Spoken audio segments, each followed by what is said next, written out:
പുതുപ്പെരിയാരത്ത് യുവതിയെ ഭർത്തൃവീട്ടിൽ മരിച്ച നിലയിൽ കണ്ടെത്തി. മാട്ടുമന്ത ചോളോട് സ്വദേശിനി 29-കാരി മീരയാണ് മരിച്ചത്. ചൊവ്വാഴ്ച ഭർത്താവുമായി പിണങ്ങി സ്വന്തം വീട്ടിലേക്ക് മീര വന്നിരുന്നു.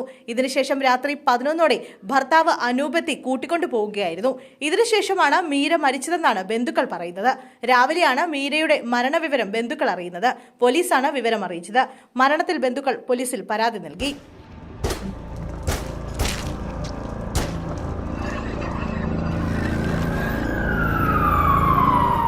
മദ്യലഹരിയിൽ മകൻ അച്ഛനെ കുത്തിക്കൊന്നു. തൃശൂർ കൊരട്ടിയിലെ ആറ്റപ്പാടത്ത് ജോയിയാണ് കൊല്ലപ്പെട്ടത്. മകൻ ക്രിസ്റ്റിയെ പോലീസ് കസ്റ്റഡിയിലെടുത്തു.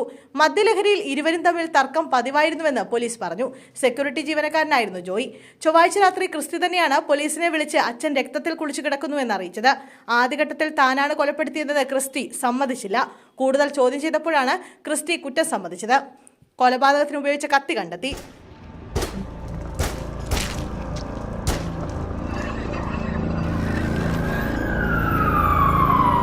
കൊല്ലത്ത് അധ്യാപകനും വിദ്യാർത്ഥിയും തമ്മിൽ സംഘട്ടനം.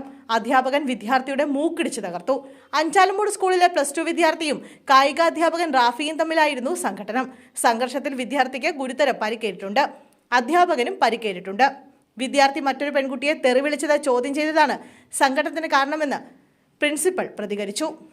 കുട്ടിയെ ജില്ലാ ആശുപത്രിയിൽ പ്രവേശിപ്പിച്ചു.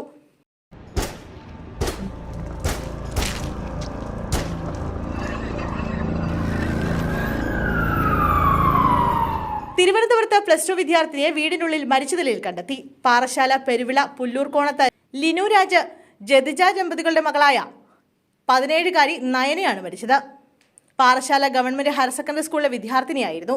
കഴിഞ്ഞ രാത്രിയിൽ ഭക്ഷണം കഴിച്ച ശേഷം മുറിയിൽ കതകടച്ചു കിടന്ന കുട്ടി രാവിലെ വീട്ടുകാർ വാതിൽ മുട്ടി വിളിച്ചിട്ടും തുറന്നില്ല. പിന്നാലെ വീട്ടുകാർ ജനൽ വഴി നോക്കിയപ്പോഴാണ് തൂങ്ങിയ നിലയിൽ കണ്ടത്.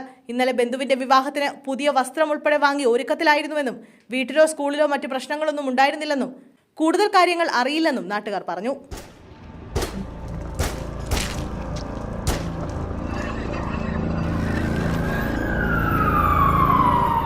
കോഴിക്കോട് ടൂറിസ്റ്റ് ബസ്സിലെ ക്ലീനർക്ക് യാത്രക്കാരുടെ മർദ്ദനം. കാസർഗോഡ് വെള്ളരിക്കുണ്ട് മേനാന്തുണ്ടിൽ അരവിന്ദനാണ് മർദ്ദനമേറ്റത്. ബസ്സിലെ AC-യുടെ തണുപ്പ് കുറഞ്ഞുപോയെന്ന് പറഞ്ഞായിരുന്നു ആക്രമണം. പരിക്കേറ്റ യുവാവിനെ കൊയിലാണ്ടി താലൂക്ക് ആശുപത്രിയിൽ പ്രവേശിപ്പിച്ചു. കാസർഗോഡ് നിന്നും എറണാകുളത്തേക്ക് പോയ ബസ്സിലെ ജീവനക്കാരനായിരുന്നു അരവിന്ദ്. ഇന്നലെ പുലർച്ചെ 1:30ഓടെ നന്ദിയിലെത്തിയപ്പോഴായിരുന്നു ആക്രമണം. തളിപ്പറമ്പ് നിന്ന് കയറിയ 2 പേരാണ് യുവാവിനെ മർദ്ദിച്ചത്.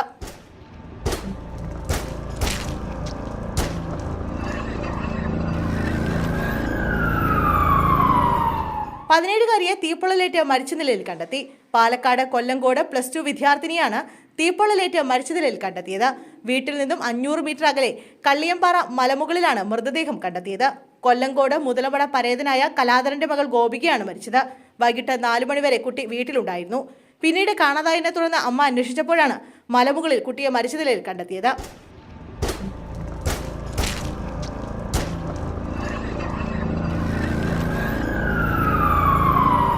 വിവാഹേതര ബന്ധം ആരോപിച്ച് ഭാര്യയെയും ആൺസുഹൃത്തായ വിദ്യാർത്ഥി നേതാവിനെയും ഭർത്താവും സംഘവും തെരുവിലൂടെ വലിച്ചിഴച്ചു. ഒഡീഷയിലെ പുരി ജില്ലയിലാണ് സംഭവം നടന്നത്. ആൺസുഹൃത്ത് ഒരു വിദ്യാർത്ഥി സംഘടനയുടെ നേതാവാണ്. സംഭവത്തിന്റെ ദൃശ്യങ്ങൾ സോഷ്യൽ മീഡിയയിൽ പ്രചരിക്കുന്നുണ്ട്. പോലീസ് സ്റ്റേഷനിലേക്കാണ് ഇരുവരെയും നടത്തിച്ചത്. നടത്തിക്കുന്നതിനിടയിൽ സ്ത്രീയെ ഭർത്താവ് മർദ്ദിക്കുകയും ചെയ്യുന്നുണ്ടായിരുന്നു.